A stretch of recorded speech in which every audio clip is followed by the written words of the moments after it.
Sejam muito bem-vindos a essa aula de hoje. Show de bola estar aqui com vocês. Hoje a gente vai falar sobre alguns questionamentos do tratamento das crianças com ortodontia, né? Pois é, turminha, é isso aí. Hoje eu preparei um negócio bem bacana, porque nós vamos esclarecer muitas dúvidas relacionadas a essa história do tratamento em crianças.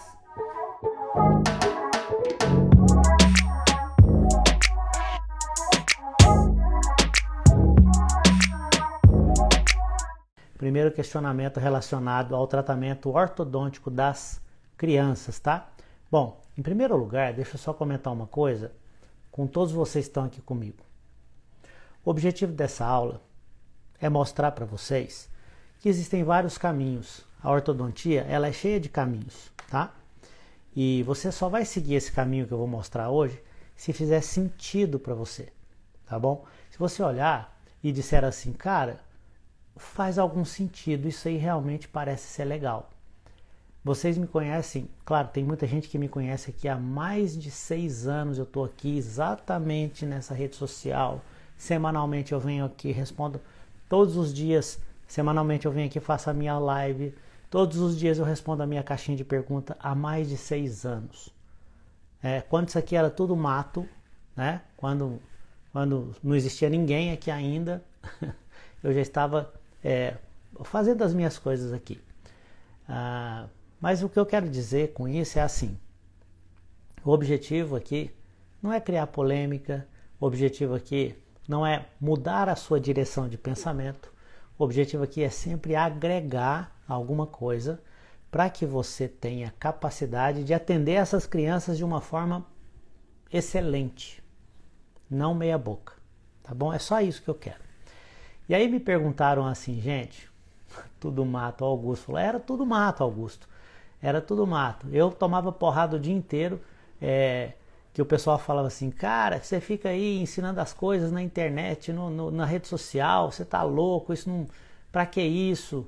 Pois é, talvez Deus tivesse me dito assim, olha, vai vir uma pandemia aí daqui 6 anos, e vai ser o lugar onde a gente vai aprender muito mais, porque a gente vai ser proibido de ir para outros lugares, então é por isso que a gente está aqui.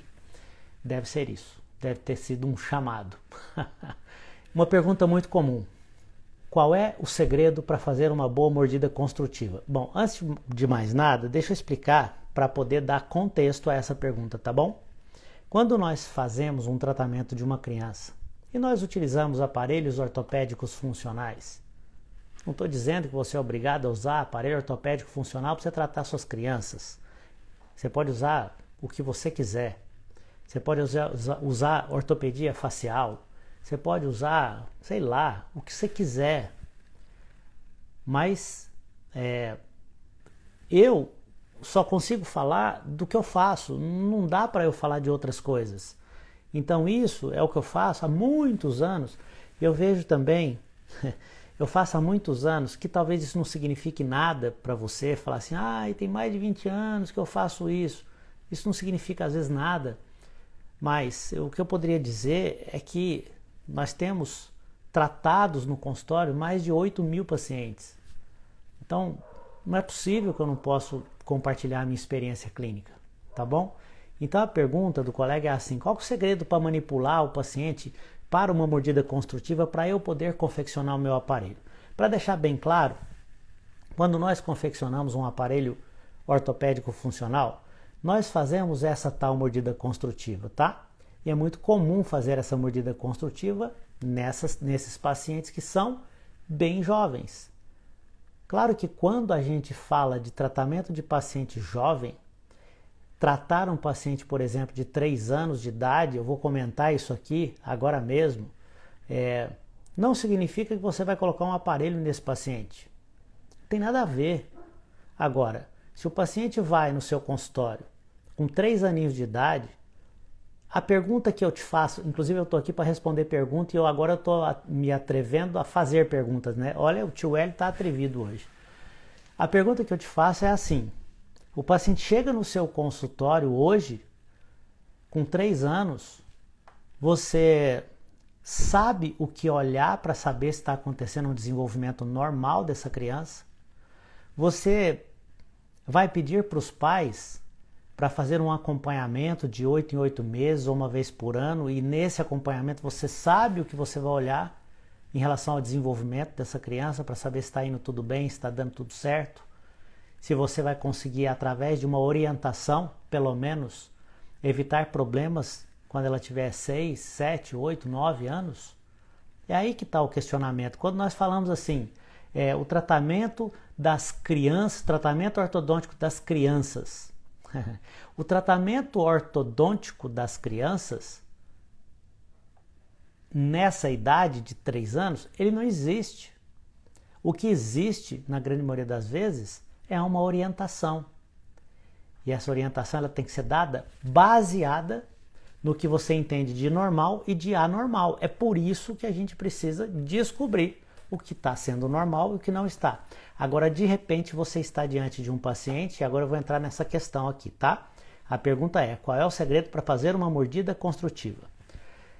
Chega um paciente no seu consultório que de repente ele tem uma disto-oclusão, que é a nomenclatura da ortopedia funcional. Para os ortodontistas, essa nomenclatura pode parecer um pouco estranha, mas é como se nós estivéssemos dizendo, é um paciente classe 2 ou padrão 2, ele tem uma mandíbula e uma maxila com uma discrepância sagital.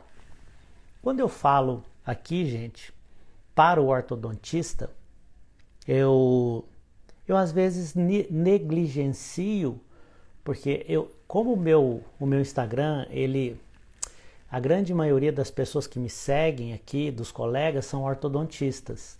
E às vezes eu peco um pouco quando eu deixo os odontopediatras de fora, tá? E eu já quero dizer uma coisa para vocês. Vocês são, eu poderia dizer assim, a especialidade que precisaria abraçar a ortopedia funcional, o tratamento dessas crianças. A ortopedia funcional tem conceitos que o odontopediatra, unindo com todo o conhecimento que o odontopediatra tem para tratar essas crianças, vocês virariam, vocês se tornariam um furacão para tratar essas crianças. Vocês estão com... Aqui em Minas a gente diz assim, você está com o queijo e a faca na mão. O odontopediatra tem que...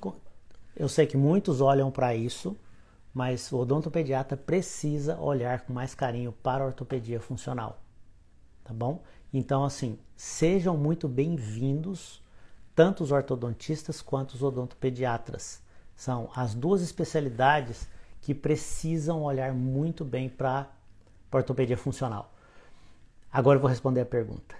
Qual é o segredo para fazer uma boa mordida construtiva? Quando que eu tenho que fazer uma mordida construtiva? São mais de 20 tipos de mordidas construtivas, que na realidade nós chamamos de mudanças de postura. A nomenclatura correta é essa. Mudança de postura é o movimento que nós fazemos nos modelos de gesso, fixando-os em uma posição pré-determinada, que é aquela posição que nós queremos que o protético confeccione o nosso aparelho. A grosso modo, até para dar um exemplo, para criar clareza nessa conversa, se eu tenho um paciente, como eu estava dizendo, que tem uma disto-oclusão, e esse paciente eu preciso fazer eu preciso regularizar o crescimento antero-posterior de maxila e mandíbula. Eu vou, com os modelos na mão ou na boca do paciente, fazer um avanço mandibular, que isso se chama mordida construtiva, ou com os modelos na mão, eu vou fazer uma mudança de postura terapêutica no meu modelinho, para que o protético confeccione o aparelho naquela posição pré-determinada, na posição que eu quero. Como é que eu faço então essa mordida construtiva ou essa mudança de postura? Vamos lá. Eu fiz um print de um vídeo que está lá dentro do nosso curso completo de ortopedia funcional dos maxilares, e eu quero mostrar para vocês como é que funciona. Olha, Primeiro passo, nós pedimos para o paciente fazer uma mordida em cera na máxima intercuspidação habitual. Esse é o primeiro passo. Depois, nós tiramos esse excesso vestibular da cera que está ali naquele modelo.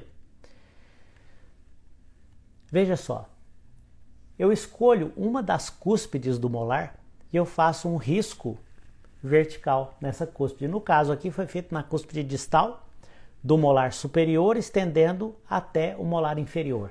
Essa linha é uma marcação para que eu possa perceber depois quanto de mudança eu estou fazendo no sentido antero-posterior, quanto eu estou avançando a mandíbula do meu paciente. Tio Hélio, por que você vai ter que avançar a mandíbula? Porque o paciente é um paciente com disto-oclusão. Tio Hélio, o que é o paciente com disto-oclusão? Estou brincando assim, mas é porque tem gente que está chegando agora, tá? O que é o paciente com disto-oclusão? É o paciente classe 2.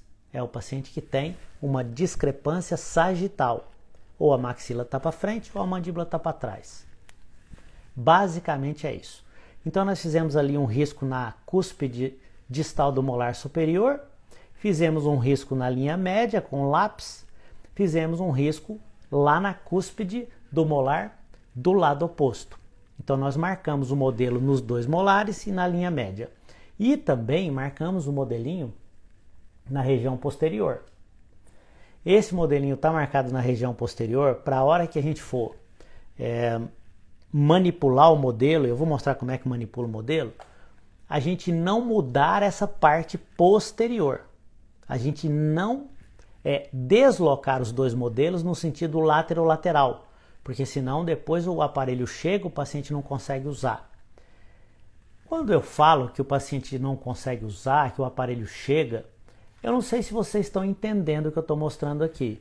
Eu estou posicionando o modelinho do meu paciente em uma posição X, que essa posição é a que eu quero que o protético faça o aparelho. Gente, se eu pego esses dois modelos, faço uma moldagem, tem colega que nem vaza o gesso, né? Já pega a moldagem, põe ali alguma coisa, um papel molhado nessa moldagem, joga, manda pro protético e fala, ó, faz um aparelho X aí. Deixa eu contar uma coisa para você, não vai funcionar. Infelizmente, não vai funcionar. Não é assim que funciona. Tá bom? Agora, importantíssimo, veja só. Depois que eu marquei a parte posterior dos modelos, aí sim eu faço um pequeno risquinho no molar inferior, mostrando onde é que a cúspide distal do molar superior está. Por que você marca isso? Porque depois, a hora que eu fizer a mudança de postura, eu quero medir qual foi a altura posterior, o quanto de levante posterior eu fiz na minha mudança de postura, tá? Aí veja só, aqui essa foto já é do livro da professora Vilma Simões, que é uma referência para nós. Então, aqui o paciente está ocluindo em máxima intercuspidação, uma mordida profunda. Quando nós fazemos a mudança de postura no modelo, isso tem vídeos, vários, mostrando mudança de postura dentro do curso, tá? Aqui nós fizemos um avanço, né? Isso é uma mudança de postura, então quer dizer, o paciente tinha mordida profunda e distoclusão, aí nós avançamos a mandíbula e colocamos a pontinha do incisivo inferior numa determinada área que tem aqui atrás do incisivo superior, que fica mais ou menos 2 milímetros acima da incisal, olhando por palatino. E aí quando eu faço isso, eu percebo que aquela primeira linha que eu tinha feito nos incisivos inferiores, marcando a quantidade de mordida profunda que o meu paciente tem, eu fiz ali na incisal dos incisivos superiores com o lápis marcando os incisivos inferiores. E quando eu fiz a mudança de postura, eu fiz outra linha. Para que, Hélio, que você fez isso? Porque eu quero medir o quanto levantou. Aí eu pego um compasso, turminha, e vou medir o quanto levantou. Para quê? Para a hora que eu olhar lá no molar, eu também tenho que transferir a medida para o molar. Então, a mesma quantidade de levante que eu fiz nos anteriores, eu vou fazer lá nos posteriores. E vocês estão vendo aqui no molar um negocinho vermelho? Isso ali é uma cera. A gente fixa o modelo e envia para o protético desse jeito.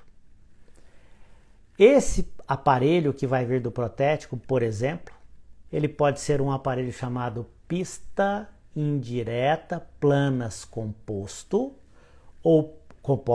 ou quem sabe um SN1 com salto. Eu não sei qual aparelho a gente vai fazer aqui. O mais importante é que esse aparelho precisa ser composto, que é um aparelho ligado um no outro, para que aconteça essa mudança de postura. E eu já vou mostrar, seguindo as perguntas, eu vou mostrar um caso clínico aqui para vocês, que é assim. Seguindo só o raciocínio, gente, dessa mudança de postura aqui, antes de eu mudar para aquele caso clínico. Vamos lá. Essa mudança de postura que eu fiz nesse modelo, vocês perceberam que nós pegamos um modelo simples. Ó, aqui é um modelinho simples. Não é um modelo gnatostático, não é um modelo que tem um recorte do paralelismo do plano de Camper.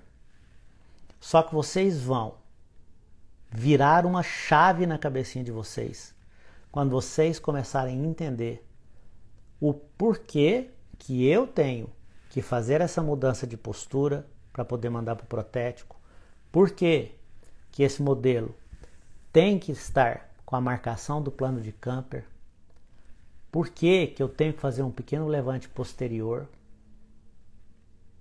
porquê que eu tenho que fixar um modelo assim. Você sabe por que eu estou falando desse jeito? Muitas pessoas falam assim para mim: Hélio, aquele aparelho tal, como é que é a ativação dele? Aí a minha resposta é assim: fazendo a mudança de postura. Aí a pessoa olha para mim ou então escreve assim: o que é a mudança de postura? Gente, deixa eu contar uma coisa para vocês aqui, sério. Eu vou falar agora uma frase desmotivacional, tá?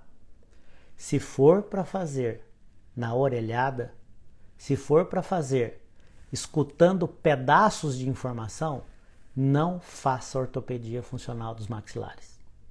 Tá bom? Por que eu tô falando isso? Porque não vai funcionar. E aí você vai olhar para aquilo e vai falar assim: cara, isso aqui é uma porcaria. E não é, é fantástico. Eu tenho casos de pacientes com uma mordida. Vou mostrar aqui hoje, tá? Caso de paciente com uma mordida cruzada anterior, corrigida em 30 dias. Sem nada de violência física para cima dessas crianças. Tá bom? Deixa eu continuar nas perguntas e vocês vão ver que no decorrer da aula a gente vai esclarecer muita coisa aqui. Tá bom? Vamos lá. Segunda pergunta. No caso de um problema transversal, vertical e sagital, só para traduzir, no caso de um problema, né, de uma mordida cruzada, num problema que o paciente está crescendo no sentido vertical, um sorriso, uma mordida aberta, um sorriso gengivoso, e um problema antero-posterior, por onde que eu começo, professor? O que eu resolvo primeiro? Mas é interessante a pergunta. Parece básica, mas é uma coisa que muitos têm dúvida. E aí eu vou te explicar direitinho nesse caso clínico. Porque esse paciente tem um problema transversal, porque ele tem ali uma atresia maxilar. O Hélio, como é que você está vendo essa atresia maxilar? Pois é, por isso que eu falo para você. Você está conseguindo ver a atresia maxilar aí? Se você não está vendo, a gente precisa conversar mais vezes. Porque você precisa treinar o seu olho, porque essa atresia maxilar, ela está na cara. Eu já vou te explicar. Nós estamos percebendo no maxilar superior e nos dentes posteriores uma inclinação para a lingual. Isso é uma atresia superior. Então nós temos os 3 problemas que o colega perguntou aqui. Ele perguntou assim: o que eu faço primeiro? O transversal, o antero-posterior ou o vertical? O paciente também tem uma mordida aberta. Então deixa eu te contar uma coisa. Essa paciente aqui, veja o perfil dela. A gente consegue perceber que o problema anteroposterior ele já está evidente na face. Eu tenho um ângulo nasolabial levemente fechado, eu tenho um lábio superior levemente protruso, eu tenho uma linha queixo-pescoço levemente menor. Então, se a gente for fazer um diagnóstico, qual é o problema dessa paciente aqui no sentido anteroposterior? Ele é na maxila ou ele é na mandíbula?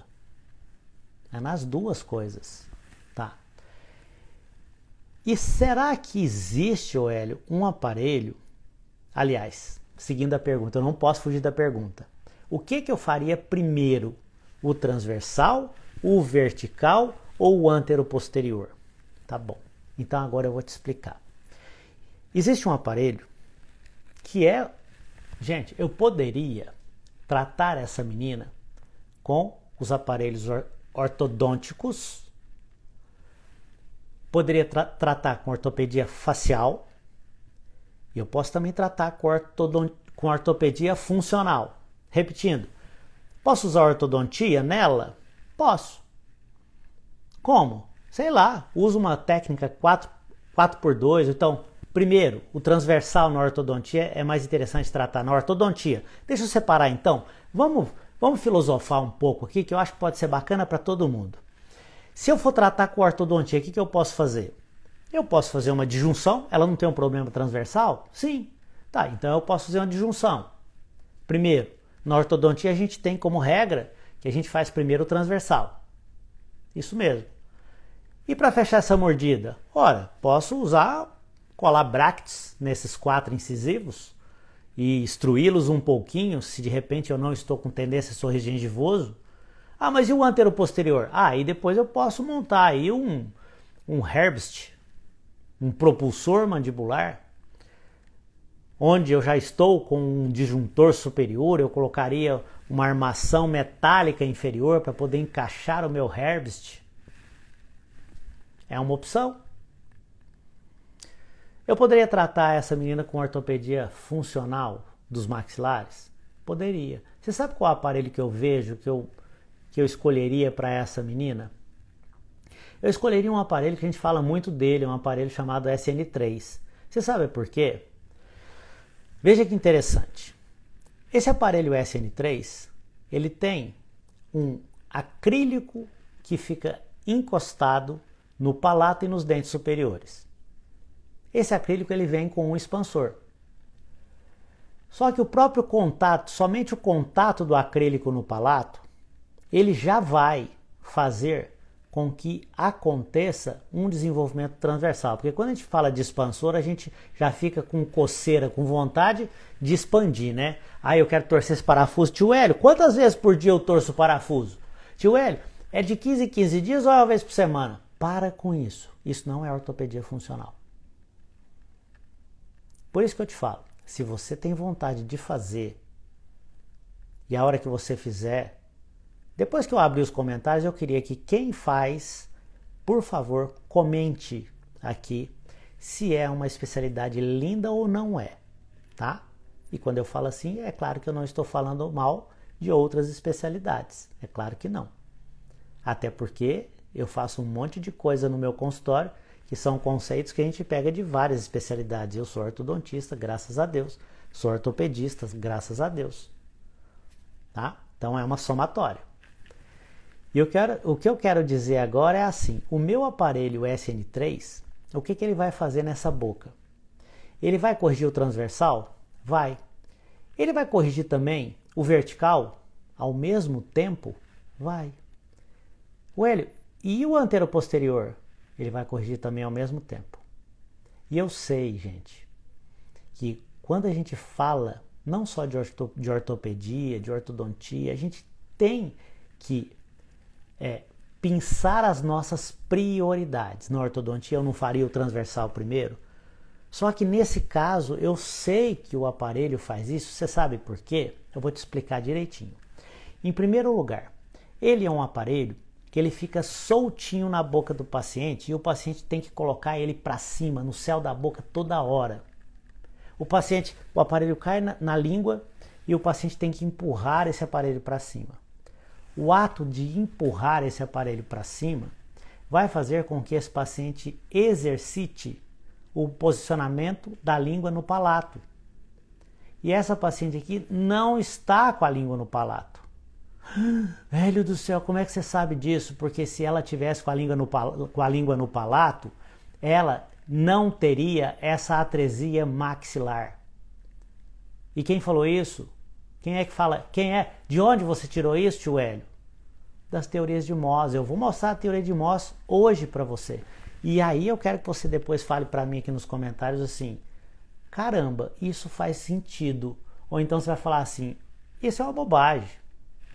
Tá? Eu quero. Sabe por que eu tô falando que eu quero que você faça isso? Porque você é uma pessoa pensante, inteligente e questionadora. Você não tem que engolir o que eu falo. Você tem que questionar. Você tem que pensar. E de repente você vai falar assim: faz sentido. Ou então você vai falar: não, não faz nenhum sentido isso. Esse é o nosso aparelho, que eu acabei de falar o nome. É um aparelho SN3. Nessa boquinha aberta você vê uma estrutura metálica que parece uma grade, mas a gente não chama isso de grade, a gente chama isso de barra ondulada. Essa barra ondulada evita que o paciente fique com a língua baixa, ele estimula que o paciente coloque a língua no céu da boca. E ele colocando a língua no céu da boca, o próprio aparelho, sem que eu fique fazendo aquele monte de ativações no expansor, o próprio contato da língua, o próprio posicionamento da língua no céu da boca, no palato, vai fazer com que essa paciente aqui tenha um desenvolvimento transversal do palato dela e do arco superior. Depois de poucos meses, nós temos uma relação antero-posterior ideal. Foi corrigido a mordida aberta e o transversal também. Devia ter colocado a foto do transversal, me perdoem, mas eu tenho as fotos. Depois eu coloco para vocês. E eu não estou aqui também para mentir para ninguém, né? Pelo amor de Deus. Eu vir aqui numa hora dessa, 8h40 da noite, para quase 400 colegas, vim ficar mentindo. Eu não estou aqui para mentir. Se fosse para mentir, eu iria lá para a sala da minha casa tomar um vinho e mentir ali com a minha esposa e seria mais produtivo, tá bom? Tudo bem, então vocês entenderam que aquela história, o que eu faço primeiro? Depende do que você está usando.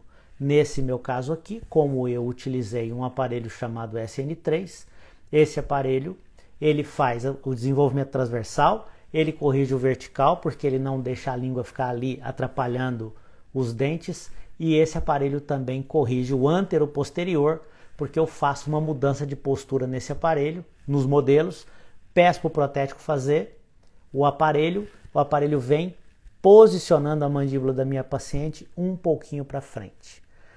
Hélio do céu, tio Hélio do céu, quando essa mandíbula chega para frente, então significa que a minha paciente vai ficar com um queixinho grande a partir de agora? Nem sempre. Depende do potencial de crescimento a nível tecidual que essa mandíbula tem. Algumas mandíbulas têm um potencial de crescimento bem grandão, outras mandíbulas têm um potencial de crescimento menor. Porém, eu vou conseguir ajustar essa discrepância antero-posterior. Isso aqui é um caso bom de tratar. E por que ele é um caso bom de tratar? Porque eu quero que aconteça as duas coisas. E na ortopedia também acontece ação e reação. Por que acontece ação e reação? Porque quando o aparelho vem com uma mudança de postura e eu avanço a mandíbula da paciente e encaixo os dentes inferiores no aparelho, essa mandíbula, a musculatura, todos os músculos dela tentam voltar a mandíbula para a sua posição original. Só que nós temos um aparelho que está no arco superior também. Na verdade, o inferior e o superior, os dois aparelhos estão unidos. Então, quando o músculo puxa a mandíbula para trás novamente, onde é que a mandíbula está ancorada? No arco superior. Então, esse arco superior ele está sofrendo aquelas pequenas trações que o músculo mandibular está provocando na mandíbula. Então, o músculo quer que a mandíbula volte. O aparelho não quer deixar. Só que o aparelho inferior pede ajuda para a maxila. Aí tudo isso traz a maxila um pouquinho para trás. Ah, mas e a mandíbula cresce? Um pouco sim. Mas que tanto? Depende. Depende do potencial de crescimento que ela tem. Depende da idade do paciente. O que eu não gosto, gente, e o que eu acho chato às vezes, são aquelas polêmicas assim. Cresce ou não cresce? Ai, meu Deus do céu. Aí um fala assim, não, até depois de grande, de velho cresce. Não, eu sei, tudo bem. Nós nos desenvolvemos a vida inteira. Se eu tivesse vergonha na minha cara e fosse para a academia todo santo dia, mesmo no alto dos meus 52 anos, eu cresceria, eu ficaria fortão. Os músculos, né? Só que os músculos, eles são uma matriz funcional para o meu osso, então o meu osso ficaria mais resistente. Ele mudaria até o formato do osso do meu esqueleto, mesmo aos 52 anos. Só que o que a gente não pode pensar é assim, ô Hélio, tá bom, você tem um queixinho um pouquinho menor, tá? Vamos fazer então, Hélio, com 52 anos, você que é um padrão 2, virar um padrão 3? Ah, não dá, né? Eu não tenho tanto potencial de crescimento para que você consiga transformar o meu padrão facial. Numa criança já não é fácil. Aliás, nem é possível transformar um padrão facial. A preocupação que muitos colegas às vezes me perguntam, Hélio, a minha paciente tem um potencial de crescimento muito grande na mandíbula e ela é um padrão 2. Se eu usar muito aparelho, corro o risco dela se transformar num padrão 3? Não, isso seria o sonho de todo mundo, fazer uma mandíbula crescer o tanto que a gente quer. Não vai crescer desse tanto, tá bom? Eu tinha um professor, adoro a sabedoria das pessoas mais experientes. Ele se chama Gelson e um dia ele falou assim para mim, cara, põe o pé no chão. O ortodontista, quando ele consegue milímetros, ele já faz festa, tá? Então se a gente botar o pé no chão, a gente não se decepciona. Eu consigo organizar a mandíbula e a maxila dessa menina? Consigo, com certeza absoluta. A ortopedia é linda para isso. Consigo fazer essa mandíbula crescer um pouquinho? Consigo sim. Isso a gente pode falar numa outra ocasião. E não sou eu que estou dizendo que consigo, e muito menos a classe da ortopedia funcional. Quem diz isso são as teorias de desenvolvimento e crescimento crâniofacial, que estão publicadas desde 1900 bolinha, talvez até antes. Mais uma perguntinha, ortopedia para classe 3, qual aparelho usar para contenção após o uso de máscara facial? Gente, agora isso aqui eu quero que vocês prestem atenção, é sério. Desliga aí o seu filhinho, o cachorro, o marido, fala para ele lá fazer um hambúrguer, um ovo frito, que agora é sério, tá? Olha isso. De repente eu tenho um paciente classe 3. E eu percebi que esse paciente é um paciente classe 3, que eu vou fazer uma disjunção e vou usar uma máscara facial. E eu tenho medo de acontecer a recidiva desse caso. Eu me lembro quando eu fazia somente ortodontia, há muitos anos atrás, eu me lembro de um outro professor meu dizendo assim, tem casos que a gente tem que fazer a disjunção e usar a máscara facial umas 2, 3 vezes durante o crescimento. Nossa, isso me apavorava. Eu falava, meu Deus do céu. E eu vejo que quando me perguntam aqui, olha, qual o aparelho que eu uso para contenção? A pessoa, ela quer uma resposta assim, olha, pega o aparelho X e usa, mas eu não quero dar essa resposta assim. Eu não tenho o direito de esconder de vocês algumas informações. E essas informações não são minhas, tá? Aqui um artigo de uma revista, inclusive nem é uma revista odontológica, É um artigo que foi publicado em uma revista de otorrinolaringologia. E esse artigo mostra, eu vou lendo aqui, olha, do lado, porque aqui está maior, tá bom? Então, eu sei que aí até para vocês pode estar mais difícil de ler.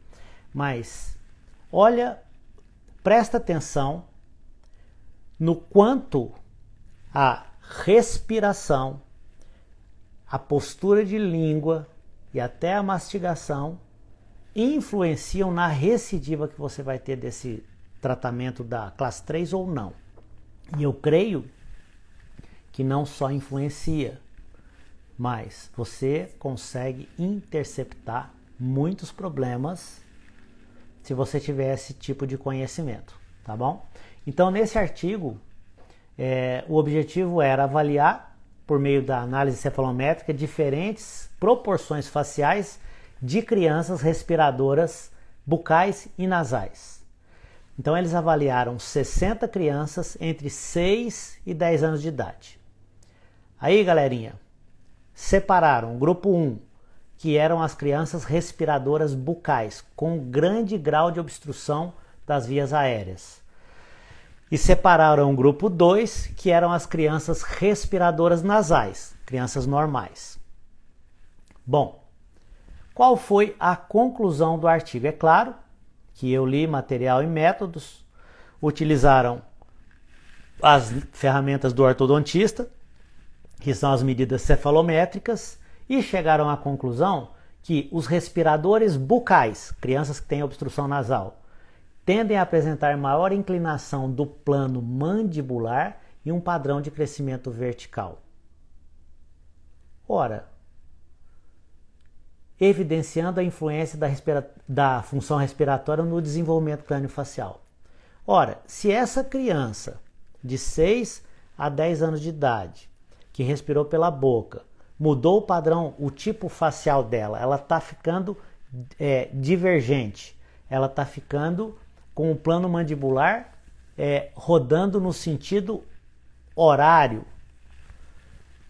por causa da respiração. Mas, meu Deus, eu me confundo às vezes com isso, porque eu acreditava que existia um padrão genético nesse esqueleto.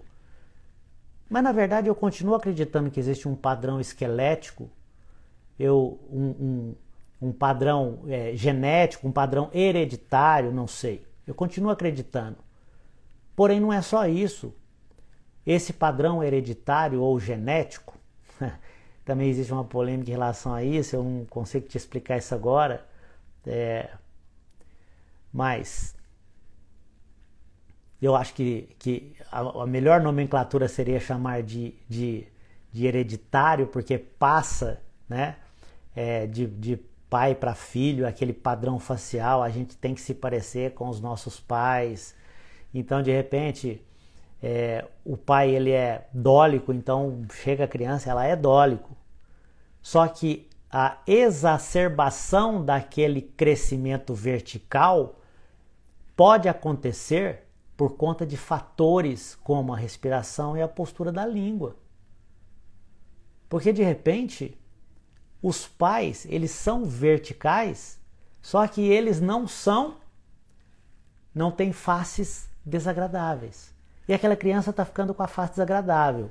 O meu paciente não tinha maxila, aliás, ele tinha maxila, né? Mas ele tinha uma deficiência de maxila. Você consegue observar aqui que ele tem um ângulo nasolabial bem aberto. E se nós formos fazer um diagnóstico, o que está errado na face desse menino? Ô tio Hélio, o que está errado aqui é a maxila, ela teria que ser avançada. Por quê? Porque eu estou vendo o desenho do lábio superior, o ângulo nasolabial aberto, e ficaria mais bonito assim, ó. Ah, entendi. Então eu deveria trazer essa maxila para frente. É exatamente isso. O que eu posso utilizar para trazer essa maxila para frente? Ora, eu posso utilizar uma tração reversa com uma disjunção. E a pergunta foi, e agora como é que eu mantenho isso? Bom, agora você vai ter que entender algumas coisas. E essas coisas é assim, ó. Primeiro, como é que a gente poderia ter evitado essa deficiência de crescimento maxilar? E o que causou essa deficiência maxilar? Você pode ter certeza absoluta que o que causou essa deficiência de crescimento maxilar foi a falta de respiração nasal. Porque a falta de respiração nasal não estimulou o crescimento da maxila. Quem falou isso não foi eu não, tá? Foi Moss. O que é a teoria de Moss? É a teoria da matriz funcional. E agora a gente vai ler junto isso aqui, ó. Eu sei que nessa hora, você sabe o que aconteceu com você ou com vários colegas, quando o seu professor da especialização começou a falar sobre as teorias de desenvolvimento, você saiu da sala. Na realidade, muitos colegas pegaram aquele cronograma que estava escrito lá assim, que dia que vai... Ó, amanhã vai ter aula de quê? Crescimento e desenvolvimento. Então nem vou chegar mais tarde. Eu entendo, porque quando a gente está na especialização, a gente quer desentortar dentes, a gente quer fazer mecânica ortodôntica, a gente quer colar bracte, a gente não quer saber de desenvolvimento e crescimento. E eu tenho certeza que a hora que eu mostrei isso aqui, ó, agora vai começar a sair uma galera da sala aqui, tá? Vai sair um monte de gente, porque as pessoas não querem ouvir isso. Mas aqui que está o calcanhar de Aquiles. Se você não souber isso aqui, você vai continuar sendo mecânico a vida inteira. E se você for um mecânico, num caso como esse aqui, que é fazer uma disjunção tração reversa, uma mecânica de classe 3, você vai sempre ter essa dúvida aqui. E agora, tio Hélio, como é que eu faço para manter isso? Aí eu poderia te dizer, usa um aparelho X, mas não é assim. Para você manter uma correção de uma classe 3 que foi feita uma disjunção em máscara, você tem que saber, em primeiro lugar, que o paciente ele precisa continuar desenvolvendo mais a maxila do que a mandíbula. E aí você tem que saber como. Quem explica como é o Moss, através da matriz funcional. Quem é a matriz funcional? Olha o que eu vou dizer. Não vou nem ler isso aqui agora. Pergunta. Quem é a matriz funcional que faz desenvolver o palato? É a matriz funcional que está dentro de uma cavidade, que chama cavidade oral, e essa matriz funcional chama-se língua. É um músculo poderosíssimo para fazer o crescimento de uma maxila. Para fazer o crescimento, mudar o formato do arco dentário superior. Desenvolver a maxila, desenvolver o arco dentário maxilar. É a língua. E a língua no céu da boca, no palato, faz o seu paciente respirar. E a hora que o ar entra dentro do seio da face, o seio maxilar, esse ar, ele circula ali dentro e ele enche o seio maxilar, que é outra matriz funcional. Você quer saber o que é matriz funcional? Lê isso aqui, ó. As estruturas ósseas e cartilaginosas crescem em resposta ao crescimento intrínseco, crescimento de dentro para fora, de estruturas e funções. Você sabe por que sua cabeça cresce? Porque o seu cérebro está lá dentro. O osso cresceu porque o cérebro é a matriz funcional. Você sabe por que o seu olho, a órbita cresceu? Porque tem um olho lá dentro, porque o olho é uma matriz funcional. Por que o seu maxilar cresceu e hoje você tem a maçã do rosto e tem expressão facial? Porque a respiração fez o seio maxilar crescer. A mastigação, a fala, a língua, tudo é matriz funcional. E agora eu vou te assustar um pouquinho mais, tá? Mas não é assustar muito, não. O que eu quero não é assustar, mas o que eu quero que você entenda é que não dá para você ser simplesmente um passageiro do tratamento. Você tem que ser o motorista. A hora que o pai chega com uma criança dessa que não tem o osso malar aqui deficiente, a projeção zigomática deficiente, o que você vai falar para ele? Só, não cresceu. Mas por quê? É assim mesmo. Esquisitice desse menino, esquisitice dele. Veio com um certificado que tinha que ficar feio assim a vida inteira. Não é. Ô pai, aconteceu pelo seguinte, ele era muito alérgico, respirava muito pela boca, sim, pois é, não desenvolveu a parte superior. Mas e agora, tem como desenvolver? Tem, ele é jovem, tem como desenvolver. Tem como você desenvolver de uma forma mais, de repente, mais rápida ou mais brusca, não sei como é que é a palavra que eu usaria para isso, utilizando uma máscara facial, uma disjunção. E não me levem a mal, não estou falando mal disso, porque eu uso, então eu não posso falar mal de uma coisa que eu uso.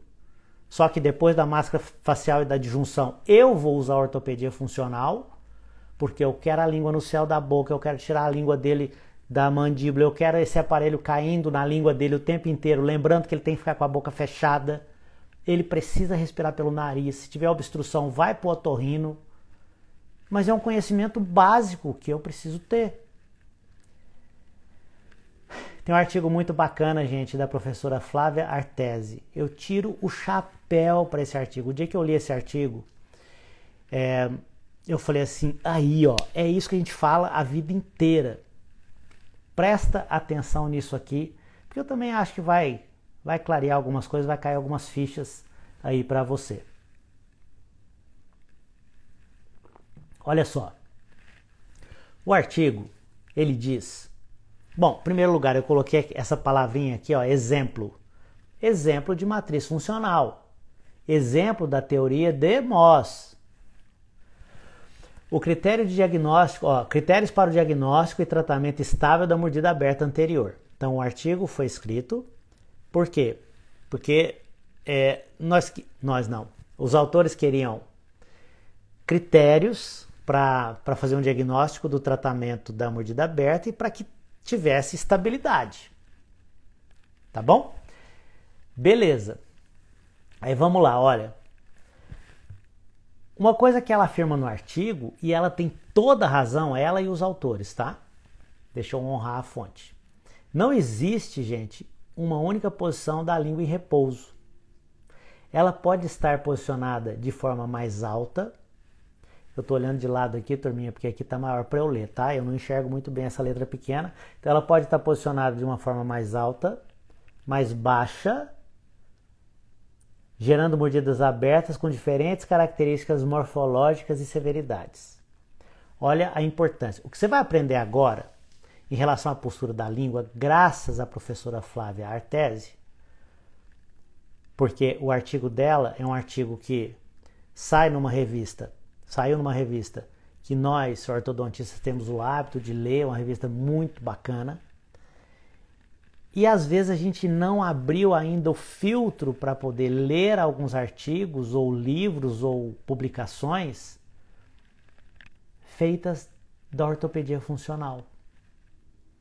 Mas aqui, o que eu fico mais feliz é que é aqui que as coisas estão ficando muito próximas, quase se unindo, porque isso que foi dito no artigo é o que a ortopedia funcional sempre disse.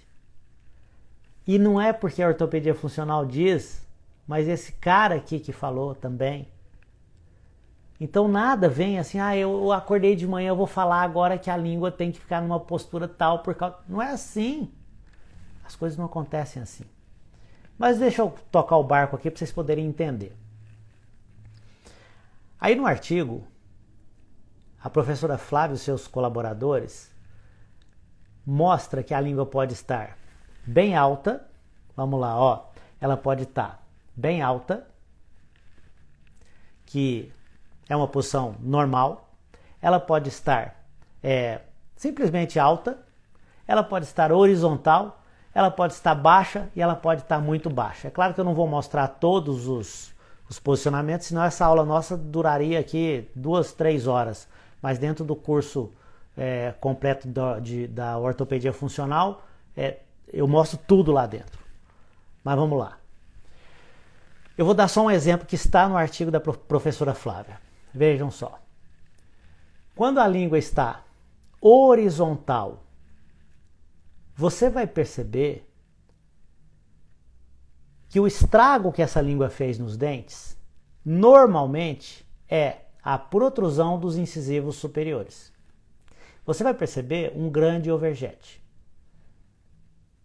Se numa língua que está horizontal, empurrando esses incisivos superiores para frente, se você invocar, se você quiser colocar um esporão nos incisivos inferiores, você sabe para que vai resolver o seu esporão? Nada. Nada. Porque a língua não está lá. E se você tiver, por exemplo, uma mordida aberta como essa, onde nós conseguimos ver os incisivos inferiores inclinados para a lingual, e a gente tem uma mania danada de falar assim, olha, o tanto que esse incisivo está compensado. Claro que ele está compensado. Não tem nada encostando na face lingual desses incisivos. Você sabe onde que essa língua está estacionada? Essa língua ela está estacionada abaixo dos incisivos inferiores. É o que a gente chama de língua muito baixa. Essa língua muito baixa, ela é... Lembra que eu falei que a língua, ela era uma matriz funcional? Tio Hélio, o que é matriz funcional? É aquilo que está dentro de algum osso que estimula um crescimento que pode ser normal ou pode ser anormal. Dá uma olhada nessa teleradiografia. Velho, então quer dizer que se a língua dessa menina não tivesse tão baixa, você acha que ela não seria tão vertical? Eu acho não, tenho certeza. Tanto é que esse artigo foi publicado justamente para quê? Para falar de estabilidade. Mas eu estou pensando lá na causa. Será que essa criança, se tivesse vindo no meu consultório com 3 anos de idade, com 4 anos de idade, com obstrução nasal, rinites recorrentes, buraquinho do nariz muito pequenininho, respirando só pela boca, será que eu não estou fazendo um benefício de falar para os pais assim, olha, o pai, mãe, deixa eu te explicar uma coisa aqui, ó. A face, o rosto do seu esposo, que está aqui, ó, já tem uma característica de crescimento vertical. A sua menininha tem 4 aninhos de idade. Ela fica sempre com esse nariz entupido assim? Tem sempre essa alergia? Respira sempre pela boca? Aham. Então tá. Hoje eu consigo dizer para você que daqui, ela está com 4 anos, né? Quando ela tiver com 18, com 20, ela vai fazer uma cirurgia ortognática. Por quê? Porque ela tem 2 fatores negativos. Ela tem um fator negativo que é a hereditariedade, tá bom, vou chamar assim, tá? A hereditariedade. E ela tem outra característica que é essa língua que está baixa, promovendo um crescimento mandibular vertical, alterando o plano mandibular, aumentando a altura facial antero-inferior. Ué, mas isso acontece mesmo? Cara, mas está nos artigos, não sou eu que estou dizendo não.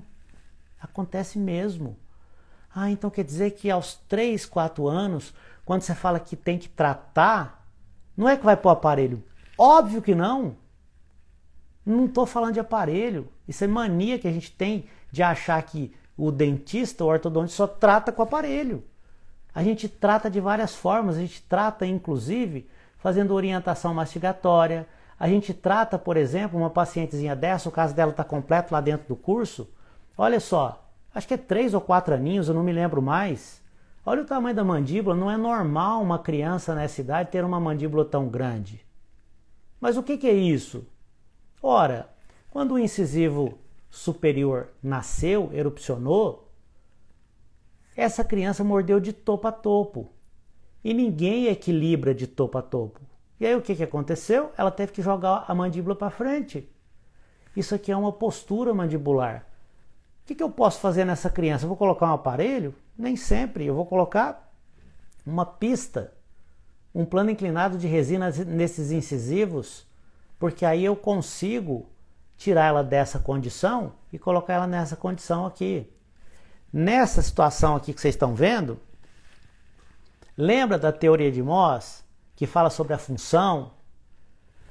Como que é a mastigação dessa menina? Olha que interessante. A mastigação dela é assim, ó. Ela vai mastigar, tá? Ó, ela faz assim, ó. Ó. Toda hora que ela fecha a boca, ela dá pequenas pancadinhas no incisivo superior para jogar a pré-maxila para dentro. Quer dizer, aquelas pequenas pancadinhas estão dizendo para essa pré-maxila assim, olha, fica quieta aí, não cresce não. A força que eu estou exercendo aqui de fora para dentro é para você ficar quieta.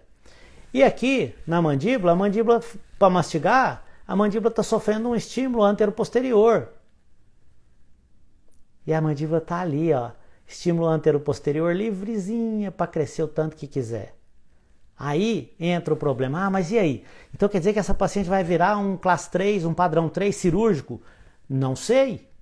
Se ela tiver um potencial de crescimento mandibular muito grande e ainda o pai, a mãe, o avô, a tia, sei lá quem, com uma mandíbula enorme, vai virar cirúrgico. Ah, mas se não tiver? Se não tiver, você faz uma pista, resolveu o problema. Tio Hélio, como é que eu cobro para fazer essa pista? Eu te ensino depois.